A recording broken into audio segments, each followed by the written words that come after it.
Ravindran sir, மத்திய budget அறிவிக்கப்பட்டிருக்கிறது. நாட்டின் வளர்ச்சிக்கு விவசாயம் முக்கிய பங்கு வகிக்கிறது என்ற வார்த்தையை குறிப்பிட்டு விவசாயத்துக்காக வேளாண்காக சில திட்டங்களையும் அறிவிக்கப்பட்டிருக்கிறது மத்திய பட்ஜெட்ல. நீங்க எதிர்பார்த்த அறிவிப்புகள்லாம் இருக்கிறதா? பட்ஜெட் குறித்து உங்களுடைய கருத்து என்ன? அனைவருக்கும் வணக்கம். கடந்த 14ஆம் ஆண்டு முதல் கிட்டத்தட்ட 3வது முறை அரசு பொறுப்பேற்று மாண்புமிகு நிதியமைச்சர் அவர்கள் 8வது முறை பட்ஜெட்டை தாக்கல் செய்திருக்கிறார்கள். இந்த பெருமை எல்லாம் இருக்கிறது. ஆனால் கிட்டத்தட்ட 1 மணி நேரம் 17 நிமிடம் மட்டுமே வாசித்து குறைந்த நேரத்தில் நிதிநிலை அறிக்கையை தாக்கல் செய்த பெருமையும் நிர்மலா சீதாராமன் அவர்கள் சேரும். இதுல 1,70,70,000 கோடி ரூபாய் அளவிற்கு 1.70 கோடி லட்சம் கோடி அளவிற்கு விவசாயத்திற்கு மேம்படுத்துவதற்கு பல திட்டங்களை அறிவித்திருப்பதாக மத்திய பட்ஜெட்ல சொல்லியிருக்காங்க. அதில் இருக்கக்கூடிய அம்சங்கள். ஆனால் கடந்த ஆண்டு அறிவிக்கப்பட்ட 1,33,000 கூட தற்போது அறிவிக்கப்பட்ட தொகை கிட்டத்தட்ட 33,000 கோடி ரூபாயை அதிகமாக அறிவித்திருக்கிறார்கள். நாங்கள் கேட்பதெல்லாம் இது முழுமையாக இந்த தொகை, அதாவது உர மானியத்திற்காக நிறுவனங்களுக்கு போய் சேரும் என்பது ஒன்று. இரண்டாவது, காப்பீட்டிற்கு மற்ற திட்டங்களுக்கு, நுண்ணூர் பாசன திட்டத்திற்கு இவைகள் எல்லாம் செல்லக்கூடிய வாய்ப்பு இருக்கிறது. அது மட்டுமல்ல, இந்த அரசு விவசாயத்திற்கு தேவையான உரங்களை, இடுபொருட்களை தயாரிப்பதற்கு 12.84 லட்சம் டன் உற்பத்தி இலக்காக நிர்ணயித்திருக்கிறார்கள். இதெல்லாம் எதிர்கால திட்டத்திற்காக இவர்கள் கொண்டு வந்த கொடுத்திருக்கிற நிதிகள்.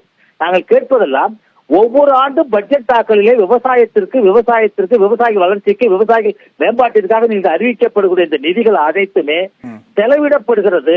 அந்த செலவிடப்படுகிறது மூலம் நீங்கள் எத்தனை விவசாயிகள் எத்தகைய வளர்ச்சியை அடைந்திருக்காங்க என்ற தரவுகள் ஏதேனும் இருக்கிறதா? ஆய்வறிக்கை ஏதேனும் இருக்கிறதா? அதில் வைத்துத்தான் நீங்கள் விவசாயிகளுடைய வாழ்க்கை தரம் வளர்ந்தது, விவசாயிகளுடைய வாயிலை உயர்ந்திருக்கிறது சொல்ல முடியும். நீங்க மக்காச்சோளத்துக்கு கொடுத்திருக்கீங்க. இவ்வளவு காலம் விவசாயிகள் மக்காச்சோளத்தை உருவாக்கி அது கிட்டத்தட்ட ஏக்கருக்கு 20,000 ரூபாய் செலவு பண்ண நிலையில 20,000 ரூபாய் லாபம் இல்லாத நிலையில 20,000 ரூபாய் செலவு பண்ணி 20,000 தான் கிடைக்கும். இன்னைக்கு என்ன சொல்லிருக்கீங்க? பெட்ரோல் அதிக தேவை இருப்பதை கணக்கில் கொண்டு பெட்ரோலுக்கு தேவையான எத்தனாலை தயாரிப்பதற்கு மக்காச்சோளம் சாகுபடி ஊக்குவிப்பதாக திட்டம் இருக்கிறது. வரவேற்கிறோம். நாங்க என்ன சொல்றோம்? இதுக்கு ஏற்கனவே சர்க்கரை ஆலைகளில் இருந்து எத்தனாலை தயாரிப்பதற்கு முழுமையாக திட்டம் தயாரிக்கப்பட்டு அதற்கு நிதி ஆதாரம் ஒதுக்கீடு செய்யப்பட்டு இந்த மிகப்பெரிய அளவிலே சர்க்கரை ஆலைகள் மூடப்பட்டு கொண்டிருக்கிறது. இப்போ மக்காச்சோள உற்பத்தி என்பது அனைத்து வகையான உயிரினங்களுக்குமான உணவுப் பொருள். கால்நடைக்கு அதுதான் பயன்படுத்துறோம். புழு பூச்சிகள் அதான் சாப்பிடுது. மிகப்பெரிய உணவுப் பொருள். அந்த உணவு சங்கிலி தொடரை அறுப்பதற்காக நீங்க எத்தனால் தயாரிப்பதற்கு ஊக்கப்படுத்தணும்னு சொல்றீங்க. வரவேற்கணும். நாங்க என்ன கேட்கிறோம்? எத்தனால் தயாரிப்பிற்கு மக்காச்சோளமா இருக்கட்டும், அரிசியா இருக்கட்டும், சர்க்கரையா இருக்கட்டும், கரும்பா இருக்கட்டும். ஆனால் பெட்ரோல் டீசலுக்கான விலையை நீங்கள் வரியை குறைத்திருக்கிறீர்களா? நீங்க அனைவருக்குமான அரசு மோடி அரசுன்னு சொல்றீங்க. நாங்க என்ன கேட்கறது? அனைவருக்குமான அரசா? காப்பீட்டு திட்டத்திற்கு நிதி ஒதுக்கி இருக்கிறீங்க. ஆனால் காப்பீட்டு திட்டத்தை செயல்படுத்துகிற நிறுவனங்கள் எங்களுக்கு வாங்கக்கூடிய விவசாயியோட பங்களிப்பு நிதியையும் உங்களுடைய நிதியையும் மாநில அரசு நிதியையும் நீங்க கைவசம் வச்சிருக்கீங்க 2 ஆண்டு காலமா. சரி, காப்பீடு இழப்பீடு அறிவிக்கப்பட்ட பிறகு அந்த காப்பீட்டு நிறுவனத்தின் மூலம் விவசாயிகள் கொடுக்கக்கூடிய தொகையை நாங்களே கொடுப்போம் என்று வைத்திருக்கிறீர்கள். நீங்க முழுசா கொடுத்தீங்களா? என்ன ஒரு நியாயம் இது? அதாவது ஒரு முறையாக ஒரு மிகப்பெரிய அளவில் வரவேற்பு பெறக்கூடிய வகையில எதிர்பார்ப்போடு அறிவிக்கக்கூடிய இந்த மத்திய நிதிநிலை அறிக்கை என்பது விவசாயிகளுக்கும் பொதுமக்களுக்கும் மிகப்பெரிய ஏமாற்றத்தை அளித்திருக்கிறது. ஆனால் விவசாயிகளுக்காக இந்த அரசு என்று சொல்லுகிற மத்திய அரசு விவசாயிகளை வஞ்சித்துக் கொண்டிருக்கிறதே தவிர வேறு எதுவும் அல்ல. கிட்டத்தட்ட எதிர்வரும் 13ஆம் தேதி பிப்ரவரி மாதத்தோடு ஓராண்டு நிறைவடைய போகிறது பஞ்சாப் மாநிலத்தில் விவசாயிகளுடைய போராட்டம். நாங்கள் சொன்னோம் திட்டமாக செயல்படுத்துகிற மத்திய பட்ஜெட்ல பொறுத்த வரைக்கும் நீங்க இந்த உரமானியங்கள் பத்தி பேசிட்டு இருக்கீங்க இல்லையா? அந்த உரமானியங்கள் தொடர்பான அறிவிப்புல நம்ம பார்த்தோம்னா கடந்த மத்திய பட்ஜெட்ல 1,64,000 கோடி ஒதுக்கப்பட்டது. செலவழிக்கப்பட்ட தொகை பார்த்தீங்கன்னா கூடுதலா செலவழிச்சிருக்காங்க. 1,71,299 கோடி செலவழிச்சிருக்காங்க. இப்போ செலவழிக்கப்பட்ட தொகை அப்படிங்கிறது அதிகமா இருக்கு இல்லையா உரமானியங்களுக்கு? இந்த உரமானியம் அனைத்துமே உர நிறுவனங்களுக்கு போய் சேர்க்கிறது. விவசாயிகளுக்கு பலன் இல்லை.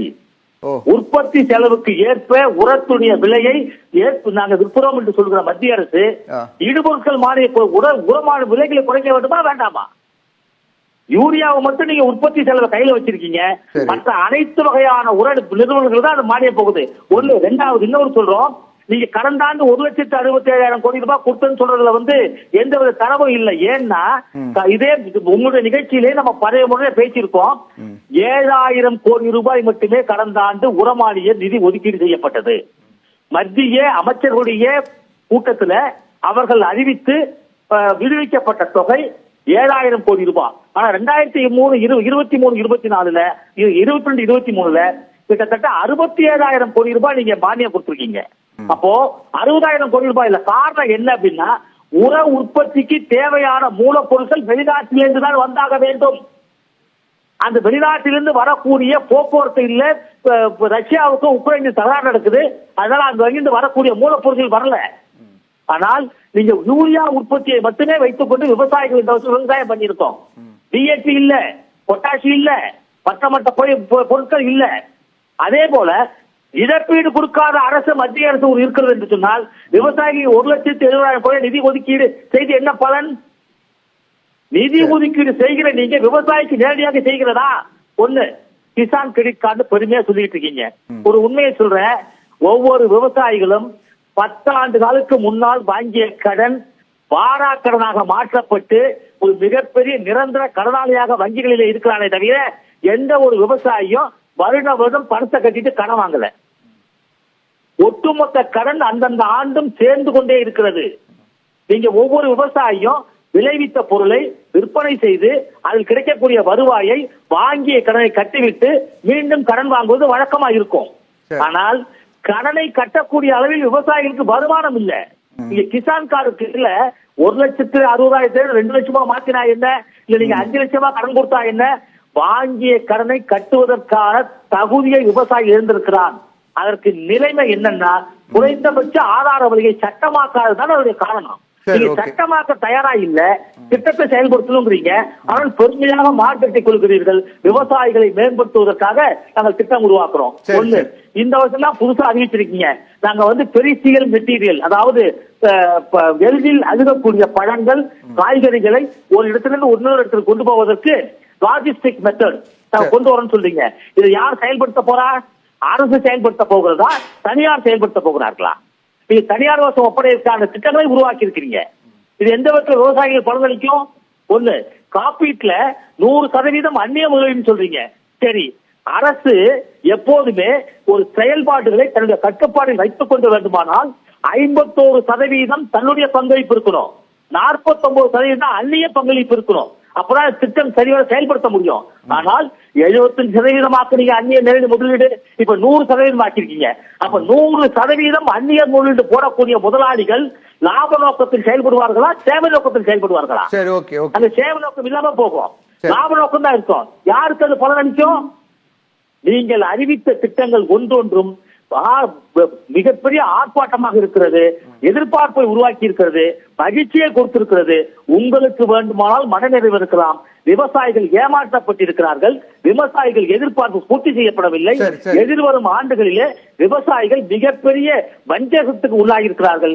மத்திய அரசு இந்த பட்ஜெட்டின் வாயிலாக விவசாயிகளை ஒட்டுமொத்தமாக வஞ்சித்திருக்கிறது என்பதுதான் உண்மை.